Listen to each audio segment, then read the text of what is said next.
એ લોકો પેલા નીચે હતા તો ત્યાંથી અમે સીધા ઉપર ગયા ખચર પર ઘોડા પર, પછી ઉપર હજી અંદર એન્ટર જ થયા હતા, ટિકિટ લીધી, ફોટો પાડતા હતા, હજી 2 મિનિટ થઈ તો 2 થી 3 ગોળીનો અવાજ આવ્યો, તો અમને કંઈ ખબર નહોતી કે શું થાય છે, અમે બધે જોયું, પછી અચાનક જ પાછળ અમારી પાછળની સાથે સાવ નજીકથી જ 2 થી 3 આતંકવાદી આવ્યા અને સીધી ફાયરિંગ કરવા લાગ્યા. કોઈને બી મારો, અમને કોઈને પૂછતા એવું નથી જોયું કે કંઈ એને પૂછે છે તમારો ધર્મ કે એવું મેં તો નથી જોયું.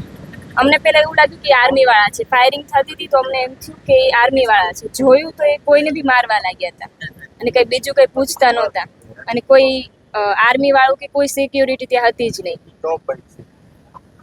બેટા ઈ જે લોકો હતા ફાયરિંગ કરવા કેવા હતા, એનો દેખાવ કેવો હતો, કપડા કેવા પહેર્યા? ના, એમાં એવું હતું, ઉપર જેકેટ પહેર્યું હતું અને નીચે કુર્તા ટાઈપ હતું અને બ્લેક કલરની ગન હતી મોટી. હા, બિયર્ડ હતી અને એકદમ ગોરા હતા. સોશિયલ મીડિયામાં એવું પૂછવામાં આવે છે કે મઝહબ પૂછીને માર્યા હતા. અમે તેમાં કોઈને કઈ પૂછતા અમે જોયા નહોતા. પછી અમને પાછળથી એવું કીધું કે તમે નીચે સુઈ જાઓ, તો અમે જે બેન્ચ હતી ને નીચે સુઈ ગયા.